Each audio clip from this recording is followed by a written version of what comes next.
आज वैसा ही माहौल बना हुआ कि आने वाला कल यदि शीर्ष नेतृत्व सही डिसीजन नहीं लेगा तो आने वाले समय में यहाँ की सिवान की जनता 2009 का चुनाव दौरान पूर्व सांसद जी निर्दलीय चुनाव जीते थे तो इस गांव में ट्रांसफार्मर नहीं था।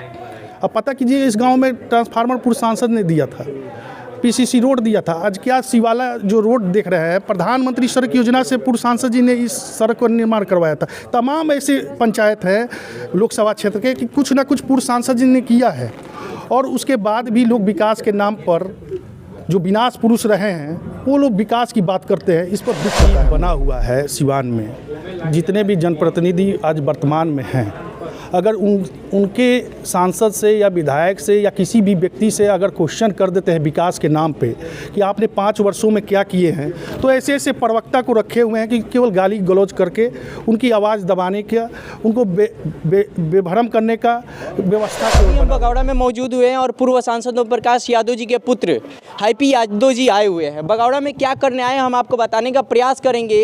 एक युवा चेहरा का हार्ट अटैक से मौत हो गई है। अभी तक न सांसद न विधायक न क्षेत्र के कोई भी प्रतिनिधि इनके द्वार पे नहीं पहुंचा। लगभग ये परसों का घटना है। पूर्व सांसद के पुत्र होने के बावजूद भी अभी सत्ता में नहीं है, उसके बावजूद भी यहाँ पे ये आए हुए हैं। पता नहीं क्या करने आए हुए हैं, क्या चीज़ है। और लगातार ये दोनों पिता और बेटा लगातार क्षेत्र में बने रहते हैं। इस पर इनसे कुछ जानने का प्रयास करेंगे और जो ये अद्भुत दिख रहे हैं जिन पिता हैं इनसे भी जानने का प्रयास करेंगे आखिरकार ये आए हैं, क्यों आए हैं और लोग क्यों नहीं आते हैं सत्ता में रहने के बाद। सबसे पहले भैया बहुत बहुत स्वागत है आपका। धन्यवाद। क्या कहिएगा आप सत्ता में ना होके भी अब जिला अध्यक्ष भी नहीं है, काफ़ी ज़्यादा सिवान के नेतृत्व आपके पिताजी और आप भी किए हैं और लोग नहीं है, इस पे आप क्या कहिए? देखिए निरंतर हमारी पिताजी की सोच रही है कि जनता की सेवा करना। आप पहले भी देखे होंगे कि पूर्व सांसद जी सांसद रहते हुए और नहीं रहते हुए भी 2004 में पहली बार चुनाव लड़े थे लोकसभा और 2004 में चुनाव हार गए थे। फिर भी निरंतर लगातार लोगों की जनता की सेवा करते करते 2009 में लोगों ने निर्दलीय चुनाव जिता दिया। 10 वर्ष सांसद रहे हैं, सांसद नहीं है भी हैं, फिर भी लोगों के बीच में जहाँ भी ज़रूरत पड़ती है जनता के हित के लिए, जनता के कल्याण के लिए हम लोग उपस्थित होते हैं।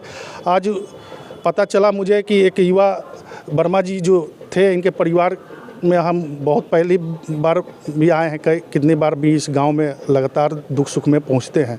हमारी प्रयास रहती है कि किसी भी पीड़ित परिजन को संवेदना व्यक्त करें और किसी भी प्रकार की ज़रूरत पड़ी तो उस समय जब याद करे वो परिवार तो वहाँ पे जितना भी आदमी सक्षम रहेगा उतना सहयोग करने का हम लोग प्रयास करते हैं। क्या कहिएगा नेतृत्व करने वाले लोगों को जो अभी सत्ता में बने बैठे हैं? उनसे मैं कुछ नहीं कहूँगा, वो अपना है। मैं यही कहूँगा कि कोई भी जनप्रतिनिधि है, चाहे पक्ष के हों चाहे विपक्ष के हों, वो जनता के हित के लिए, जनता के कल्याण के लिए होते हैं। जनता की सेवा के भाव से कार्य करना चाहिए, हर दुख सुख में पहुंचना चाहिए। इस पंचायत में आप पता कीजिएगा सांसद रहते हुए, सांसद नहीं रहते हुए भी, चाहे अगलगी हो, चाहे सड़क दुर्घटना में किसी व्यक्ति का मृत्यु हुआ हो, चाहे किसी प्रकार की समस्या हो, हर परिवार के साथ एक बेटे की तरह, एक परिवार के सदस्य की तरह पूर्व सांसद जी भी जुड़े रहते हैं। लगातार आप लोगों के ऊपर आरोप लगाया जाता रहा है और आरोप लगाया भी जाता है। जैसे आरोप लगता है कि आप क्या नहीं बने तो क्या नहीं बने, सिर्फ बयानबाजी सिवान में होगी पक्ष और विपक्ष के द्वारा कि विकास भी होगा। जो स्थिति बना हुआ है सिवान में, जितने भी जनप्रतिनिधि आज वर्तमान में हैं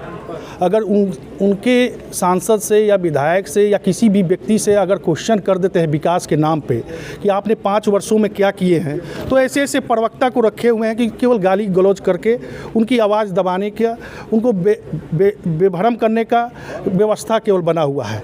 आप ही के चैनल में बहुत से नेता को हमने देखा कि क्वेश्चन करने पर कि आपने 5 साल में कहीं दिखाई नहीं दिए क्षेत्र में या किसी प्रकार का विकास नहीं हुआ। आज इस गांव में मुझे याद है पहली बार जब पूर्व सांसद जी निर्दलीय चुनाव जीते थे तो इस गांव में ट्रांसफार्मर नहीं था।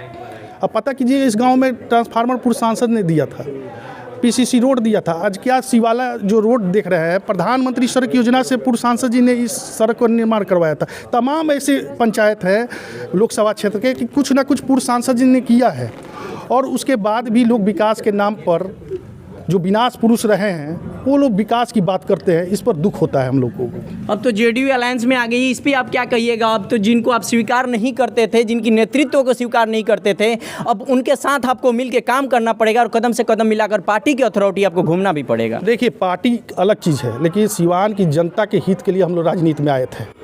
अगर मुझे समझौता करना होता तो पूर्व सांसद जी निर्दलीय चुनाव नहीं जीते होते और न निर्दलीय चुनाव लड़े होते। आज वैसा ही माहौल बना हुआ कि आने वाला कल यदि शीर्ष नेतृत्व सही डिसीजन नहीं लेगा तो आने वाले समय में यहाँ की सिवान की जनता 2009 का चुनाव दोहराने जा रही है। निर्दलीयों पर प्रकाश यादव जी चुनाव मैं लड़ने जा रहे हैं। निर्दलीय चुनाव की बात नहीं कर रहा हूँ। अगर कहीं ना कहीं इशारों में है भी निर्दलीय चुनाव अगर जनता कहेगी तो निर्दलीय भी लड़ेंगे, क्योंकि निर्दलीय सांसद रहे हुए हैं, ऐसा नहीं है। लेकिन अगर शीर्ष नेतृत्व अगर आत्मनिर्भर भारत की बात करती है तो यहाँ पे भी आत्मनिर्भर भारतीय जनता पार्टी बनकर अपना सांसद चुनेगी। सांसद चुने, क्या कहिएगा? लास्ट सवाल रहेगा, गाली गलौज करने वाले लोगों को और नेतृत्व करने वाले लोगों मैं को। यही करूँगा कि पूरे ज़िले में सुख दुख में अपना भागीदारी निभाएं, सेवा भाव से कार्य करें। जिस प्रकार से पूर्व सांसद जी ने 10 साल जो सेवा किया है, ये सिवान की जनता नहीं भूली है। अपने आवास पर प्रत्येक गांव में ऐसा एक गांव नहीं होगा जहां से एक पीड़ित, चाहे वो हार्ट, किडनी, लीवर जैसे मरीज ना पहुंचे हों हमारे आवास पर। उनको रहने खाने का व्यवस्था, उचित इलाज करके व्यवस्था हम लोग सेवा किए हैं। सेवा का आज चुनाव का मौसम है, चुनावी समय आ गया है, एक जनप्रतिनिधि का, एक नेता का एग्ज़ाम का समय है। अब जनता को निर्णय लेना है कि हमें क्या करना है। एक सेवक को चुनना है कि एक बहरूपिया और बाहुबली को चुनना है। अब निर्णय जनता को लेना है। सिवान के लिए क्या कहिएगा? जनता के लिए अपील अपने तरफ से आप। हम युवाओं से कहेंगे, नव मतदाता जितने भी हमारे युवा साथी जुड़े हैं उनसे यही आग्रह करेंगे कि अपने गार्जियन, अपने अभिभावक, अपने चाचा, अपने भाई से पूछिएगा कि सिवान की स्थिति 2009 से पहले क्या थी। उस सिवान की लोकतंत्र की स्थापना अगर पूर्व सांसद जी ने किया हो, वोट देने का अधिकार पूर्व सांसद जी ने दिया, मीडिया को अधिकार, क्वेश्चन करने का अधिकार पूर्व सांसद जी ने दिया, या किसी अधिवक्ता अगर वकील कोई केस लड़ता है अपराधी के खिलाफ, पूर्व सांसद जी ने अधिकार दिया। नहीं तो ये जितने भी चौथे स्तंभ मीडिया जिसे बोलते हैं, उसका भी अधिकार छीन लिया गया था इस सिवान में। वो पूर्व सांसद जी ने, हर व्यक्ति को अधिकार पूर्व सांसद जी ने दिया है। जो मीडिया के बंधु जाके क्वेश्चन कर लेते हैं, यही पूर्व सांसद जी ने दिया है। देखिए, हैप्पी यादव जी के तमाम तरह के आरोप लगाया गया, प्रत्यारोप लगाया गया और मुखरता के साथ इन्होंने कई बिंदुओं पर बोलने का भी काम किया। अभी बगौड़ा पंचायत के बगौड़ा गाँव में पहुँचे हुए पीड़ित परिवार से मिलने की तमाम संवेदना व्यक्त की हैं और काफ़ी संख्या में इनके साथ लोग भी आए। हम एक बार प्रयास करेंगे, जो भी नेतृत्व करने वाले लोग हैं, कहीं ना कहीं आपकी कमी रह जाती है। 3 दिन बीत चुका है, नेतृत्व करने वाले लोगों की सबसे पहले यहाँ पे भागीदारी होनी चाहिए थी, लेकिन वैसा नहीं हुआ। पूर्व सांसद के पुत्र होने के नाते और लगातार क्षेत्र में भ्रमण करने के नाते आज हैप्पी यादव जी यहाँ पे पहुँचे हुए। बहरहाल आप बने रहें।